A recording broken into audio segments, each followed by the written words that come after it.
জমিদার মশাই, আপনি আমাদের সাথে অন্যায় করেছেন। অন্যায়? কি অন্যায় করেছি? আপনি আমাদের কষ্ট করে ফলানো ফসল চড়া দামে বাইরে বিক্রি করছেন, কিন্তু আমাদেরকে আমাদের প্রাপ্য মজুরিটুকু দিচ্ছেন না।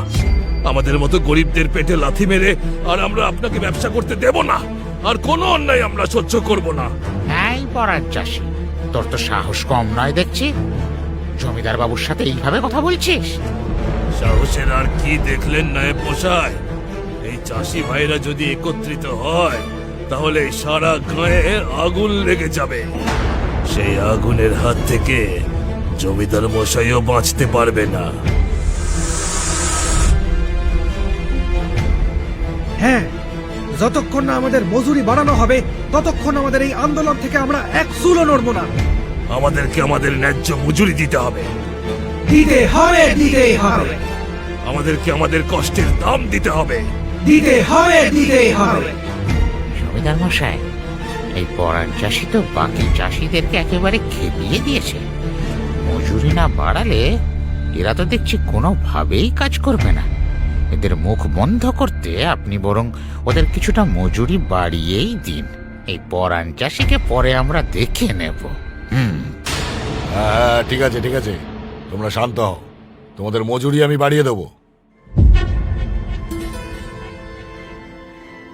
সত্যি? আপনি সত্যি কথা বলছেন জমিদার মশাই?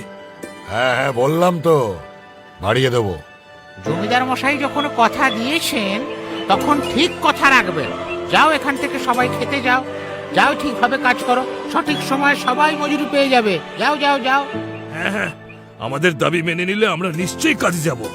এই এই চলো চলো চলো, সবাই খেতে চলো চলো। না না না না না, এই অপমান কিছুতেই আমার সহ্য হচ্ছে না, কিছুতেই না। এত বড় সাহস, আমার বাড়ির সামনে এসে আন্দোলন করে। এই সব কিছুর মূলে ওই পরাণ চাষি। ওই সবাইকে আমার বিরুদ্ধে উস্কেছে।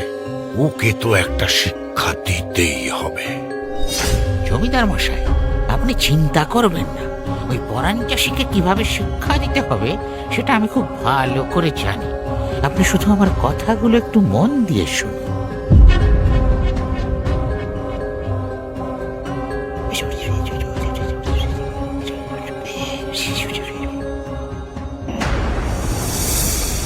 তাহলে পরাণ চাষি, তোমাদের সমস্ত ঝামেলা মিটলো অবশেষে। হ্যাঁ বীর, অনেক আন্দোলন করার পর জমিদার মশাই রাজি হলেন। বাহ, সব ঝামেলা যখন মিটেই গেল তখন মন দিয়ে এইবার কাজ করো। তোমরা চাষি ভাইয়ারা আছো, তাই জন্যই তো আমাদের ক্ষেত শস্য শ্যামলায় ভরে ওঠে। তুমি আমাদের সাহস জুগিয়েছিলে বীর, তা না হলে জমিদার মশাইয়ের সাথে লড়াই করার ক্ষমতা আমাদের ছিল না।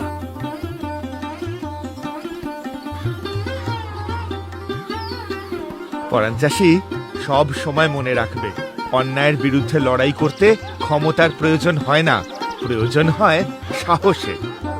আর তোমরা তো কোনো অন্যায় আবদার করনি, তোমরা শুধু নিজেদের ন্যায্য পাওনাটাই দাবি করেছিলে। তোমরা যে তোমাদের এই লড়াইয়ে সফল হতে পেরেছ সেটা জানতে পেরে আমি খুব আনন্দ পেয়েছি।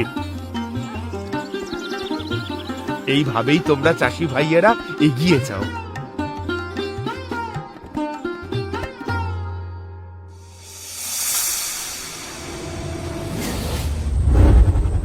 যাক বাবা, এতদিনে ঈশ্বর একটু মুখ তুলে চেয়েছেন।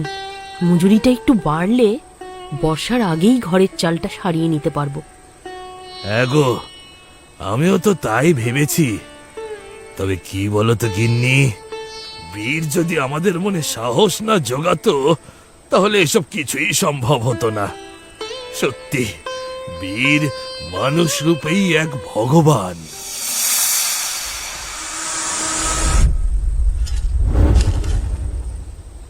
পরাণ চাষির ওপর শোধ তুলতে জমিদার এক চরম কূটনীতির আশ্রয় নেয়।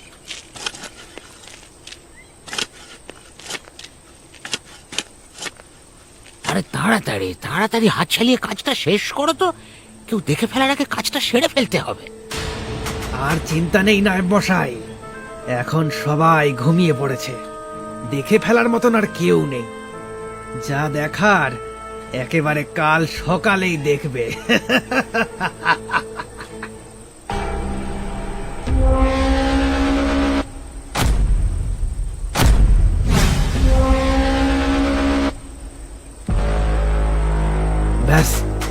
কাজ শেষ, এবার কাল সকালে জমবে মজা।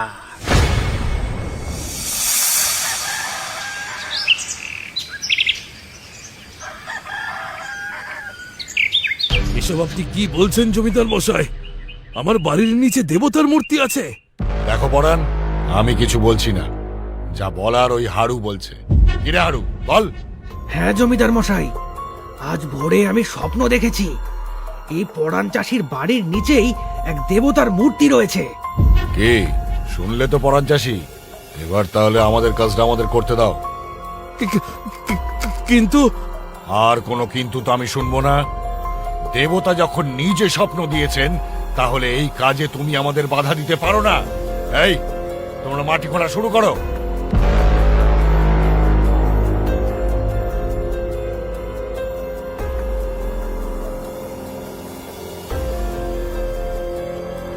এরপর জমিদারের কথা মতো মাটি কাটা শুরু হয়, আর জমিদারের পূর্ব পরিকল্পনা অনুযায়ী মাটির নিচ থেকে সেই দেবতার মূর্তি বেরিয়ে আসে।